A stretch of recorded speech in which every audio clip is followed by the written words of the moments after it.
Hello everyone, welcome back to the English Danny channel. I'm Teacher John and I'm here to help you become great at learning English. In today's lesson, we're going to be talking about two things. We'll talk about abbreviated styles of writing and speech which have their own special grammar rules to save space or time. And we'll also talk about abbreviations and acronyms.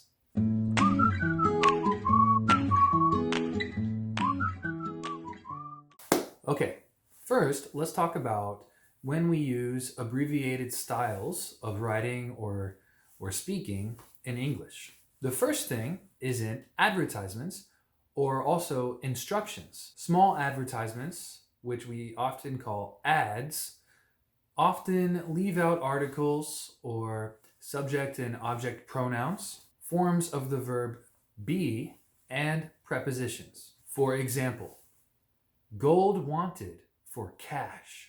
The verb be is left out. Recipes, which is a type of instruction, also often have abbreviated styles.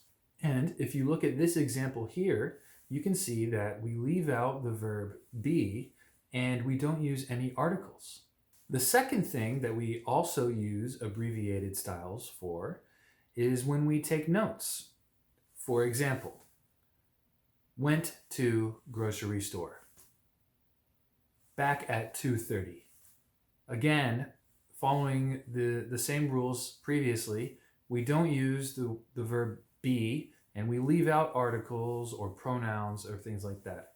We want this to be very short. That's why we use abbreviations. The third example for when we use abbreviated styles is for commentaries. For example, when someone is commentating about sports, they often have their own special style or grammar where they leave out the less important verbs. Here you can see in this example, this would be typically what a sports commentator is saying during a soccer or football game.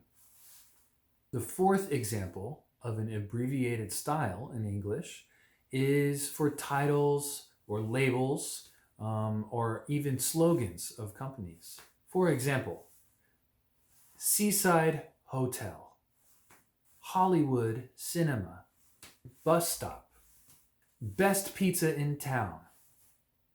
You can see that all of these things do not use articles, do not have the be verbs, okay? So we just cut them when we're using abbreviated styles.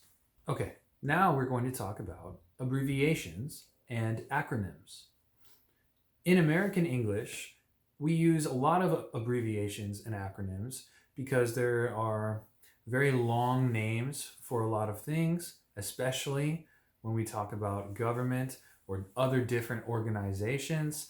The names can be very long, so we often shorten them. First, we will talk about punctuation when we abbreviate things. In American English, whenever we abbreviate a word, we put a period after it. For example, Mr., Doctor, kilogram, pound, limited, as in a limited company. The second thing that we will talk about is initial letter abbreviations. Some abbreviations are made with the first letter of several words, and this is often when it comes to an organization. For example, CNN. CNN is a news organization, and the name actually means Cable News Network. UNESCO.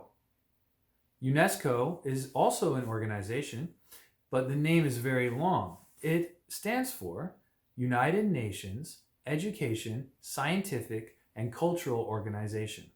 Notice that some abbreviations are pronounced letter by letter, such as CNN or BBC, but others are pronounced like a separate word, such as UNESCO. The ones that we pronounce as separate words are called acronyms. The third thing that we will talk about is how to best pronounce these abbreviations. We often put stress on the final letter of the abbreviation. For example, USA or UK or CNN or BBC. The fourth thing that we will talk about is using articles for abbreviations. Usually, un, and the are dropped when we use acronyms. So, our example, UNESCO, we just drop the. We don't say the UNESCO, just UNESCO. Okay, everyone, that's our lesson for today. Please like, subscribe, and share this video. Don't forget to leave a comment in the comment section below. Thanks for tuning in to the English Jamie channel.